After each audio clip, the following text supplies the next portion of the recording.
Mojave Desert. So we're pretty lucky we get to do the big amphitheater show as well as get you guys up close and personal with an animal. Now today is a very, very special treat. We have our baby Cerval here today.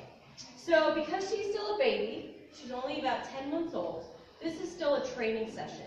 She's still nervous coming to places that she does not know, that she doesn't recognize. It's like when you guys go to a new place, you're just like, I don't know what's going on here, never been here before. So what's going to happen is, as I'm talking to you, Becca's just going to let her kind of check things out, watching all of you guys, checking the environment. And can you do me a favor, can you close those doors for me? So what's going to happen is, she is a very friendly cat. She was hand-raised by us here at the zoo. We were very fortunate to be able to do that. So what's going to happen, Becca's going to let her come out, and she's just going to kind of roam around. It's up to Becca, reading her, seeing how she is. If she's more curious, kind of just sniffing you guys, walking around, that's great. That's what we want. But if her ears are kind of slicked back a little bit, if she's kind of low to the ground, you know, that's nervous. So Becca's going to read her. She might ask her for some behaviors. She does know a couple behaviors. If not, just letting her walk around, that's great practice. We're desensitizing her to people, to her environment. All right? Okay, Becca? All right. And so we did bring a precautionary thing. We brought a toy. I don't know if any of you guys have cats at home as pets, but lots of kittens like to play with toys, and she is no different.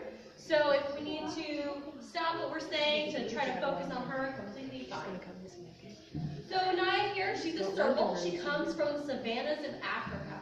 So a lot of people, when they see her, they mistake her for a baby cheetah, which makes sense. I looked at her, my first time, I thought she was a baby cheetah too. Except there's one thing that gives her away. She also has spots on her coat, as well as those, or stripes, excuse me, instead of just those spots.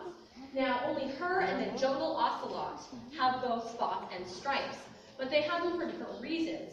For her, she lives in the tall savanna grasses. These grasses can be this high even. So what happens is when she's standing still or sitting still, welcome, welcome. This is Naya, our baby Cerval. We're doing some training right now. So you are helping with a training session. So when she's sitting or standing still in those tall grasses, those spots and stripes do break up her outline so she can't be spotted. Thank you, by her prey or a predator. It really, really helps. Now, she does have two special spots on her coat, though, and those are those white spots on the back of her ears. They are supposed to serve two purposes. The first is, well, they're supposed to look like eyes, okay? And that is because out in the wild, predators, they like to sneak up on their prey, right? Lots and lots of predators. How many predators do you know literally sit out in the open and wait for their food to come to them? It does not happen, right? So for her, she's a predator, but she's also a prey species because in Africa, there are a lot other larger predators out there. You've got the cheetah, you've got the lion, you've got hyenas, you've got African wild dogs. You have, for a younger animal, it could be a bird of prey, a raptor, or of course those venomous snakes, for example. So what happens is, if a hyena, for example, was walking along, and you all know hyenas are scavengers. They're a bit trickster. So let's say the hyena was kind of walking along and just saw a Cerval and said, okay, I'm going to try and sneak up and get that prey item. Well, it sneaks up and gets closer and notices, oh, there's those eyes. Those eyes are looking at me. Well, I'm not going to go sneak up on something that's staring at me, and goes away. Which is great. She just protected herself. Now here's the other reason she's got those white spots. And I dare you all not to say okay? It is for the time of year when she has her kittens. She can have anywhere from 1 to 3, but the average is usually 2 kittens. And what happens is, it's little kittens that are this small. Hey, girl. So what happens is, do you want the toy help? Should I come back out? Should I come back out? Okay. Hello, welcome. For those of you just coming in, this is Naya. She is a baby Cerval. She's about 10 months old. She's been in our show department for just a little bit. She did make a grand debut at our our gala, our big event for the season. And so what we're doing, this is a training session. We're not really asking too much of her besides to come out, walk around, get used to all of you, get used to the environment. So again, those babies are only about this high, and those tall savanna grasses are this high. So what happens is when they're walking through those grasses, they focus on those white spots to make sure they don't lose long. See, I told you. I knew you were all going to do it. Now, what Becky did there, this is great. This is a great training session. She's keeping that crate door open. That is on purpose. Yes, you can see that the inside's not so pretty. There's hay and stuff in there. But what it is one of the first things we trained her is that crate behavior.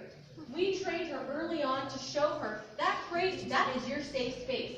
So at any point in time, if you feel nervous for whatever reason, you can go back in there. And so you saw Becca, she walked right into that crate, that's fine. She let her sit in there, and then she came right back out. That's a trust. That is working on that relationship that Naya trusts Becca enough to come back out. Okay? Now, there's some other features about her that make her really like she does from raw meat. Okay? She does have those long, beautiful legs. And I'm not just talking about her handler, Becca, although, of course, her legs are gorgeous, too. But Becca cannot do these two things. Well, maybe one of the things she could do.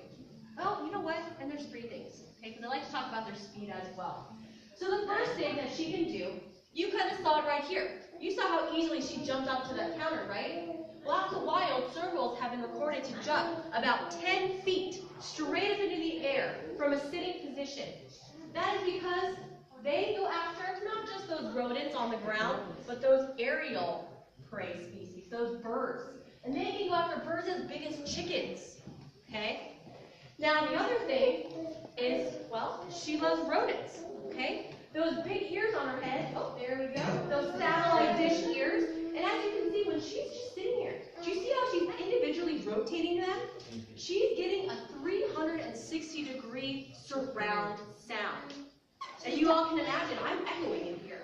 So you can only imagine what she's hearing, right? Where is that voice coming from?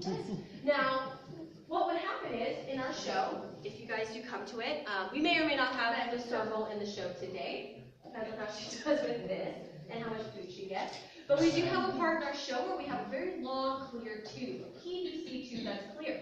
And we show off what she can do when she gets those rodents. Her paw, her arm is so long that she can hear rodents running around in their underground burrows, about 2 feet or so. Okay, that is excellent hearing. So what she does is, she'd wait there at the entrance of that rodent burrow, wait for that mouse to come on by, and the second that mouse runs in, reach on down, grab that mouse.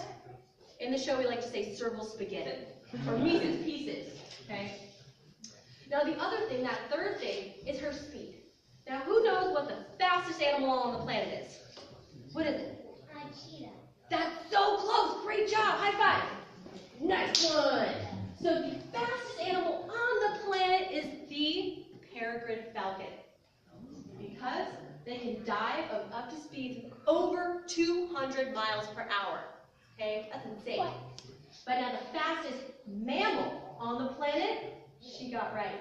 That is the cheetah. Okay, now what is it this year? It's our year of the cheetah. That is an animal we are trying really hard to protect and conserve.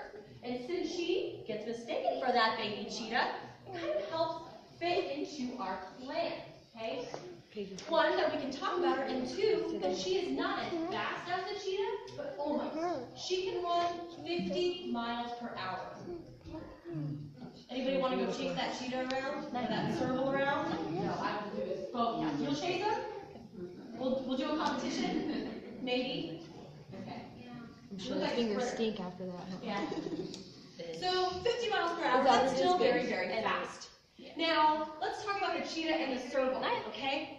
So we already talked about the coat. You already know why she's got spots and stripes. That's why she's unique. The other, look at her tail. You know, it's kind of long, it's pretty fluffy, and let's be honest, it's adorable. But that tail is not going to help her the same way a cheetah tail would. A cheetah uses their tail as a rudder. When they are running, they're chasing after that prey. It is so fast. And you've seen all those videos where they turn on a dime real fast. Well, that's because of that tail. The way they move their tail will help them turn to make those tight turns, essentially. For her, she's a jumper. So that tail is just more for adorableness. It doesn't really serve the same purpose.